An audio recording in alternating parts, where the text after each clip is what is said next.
ओम नमो भगवते वासुदेवाय। राधे राधे। जय श्री कृष्णा। आज की वीडियो में हम सुनेंगे पूष पूर्णिमा की व्रत कथा।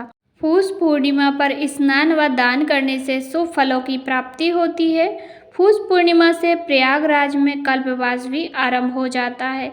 इस दिन किसी भी पवित्र तीर्थ स्थान पर स्नान करने से मनुष्य पाप मुक्त होकर स्वर्गलोक में जाते हैं। सनातन धर्म में कोई भी व्रत व उपवास बिना व्रत कथा के अधूरा माना जाता है, इसलिए पूष पूर्णिमा का व्रत करते समय कथा भी अवश्य ही सुननी चाहिए या पढ़नी चाहिए। आइए पूष पूर्णिमा की व्रत कथा आरंभ करते हैं। एक समय की बात है, एक गरीब ब्राह्मण दंपत्ति एक छोटे से गांव में रहते थे। ब्राह्मण अत्यंत धर्मात्मा और श्रद्धालु थे, लेकिन उनकी आर्थिक स्थिति बहुत दयनीय थी।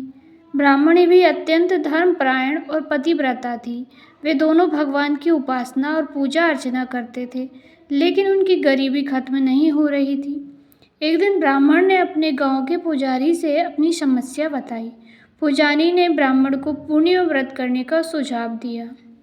उन्होंने बताया कि पूर्णिमा के दिन व्रत करने और भगवान विष्णु की पूजा करने से सभी कष्ट दूर हो सकते हैं और आर्थिक स्थिति में भी सुधार हो सकता है। ब्राह्मण और उसकी पत्नी ने पूरे श्रद्धा भाव से पूर्णिमा का व्रत का पालन शुरू कर दिया।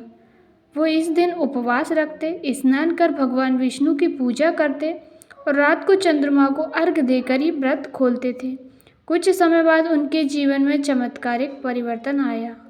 उनकी स्थिति धीरे धीरे से सुधरने लगी और वो सुखी और समृद्ध हो गए। उनके परिवार में खुशियों की बाढ़ आ गई और उनके सभी कष्ट समाप्त हो गए। इस प्रकार पूर्णिमा व्रत की महिमा अपार है और इसके पालन से जीवन के सभी दुखों का नाश होता है। भगवान विष्णु की कृपा से भक्तों के जीवन में सुख, शांति और समृद्धि का वास होता है। पूर्णिमा व्रत की इस कथा को सुनने और पालन करने से पुण्य की प्राप्ति होती है और भगवान की कृपा सदैव बनी रहती है।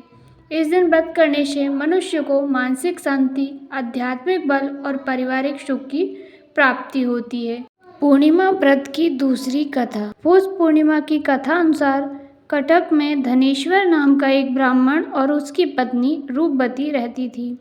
इस जोड़े के जीवन में धन संपत्ति, किसी भी चीज़ की कोई कमी नहीं थी, लेकिन फिर भी ये दुखी रहते थे, जिसका कारण था इनकी कोई संतान ना होना।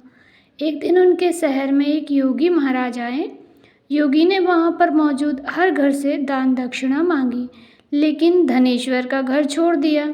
ऐसे में धनेश्वर ने योगी महाराज से पूछा कि आखिर आपने हमारे घर से दान दक्षिणा क्यों नहीं ली?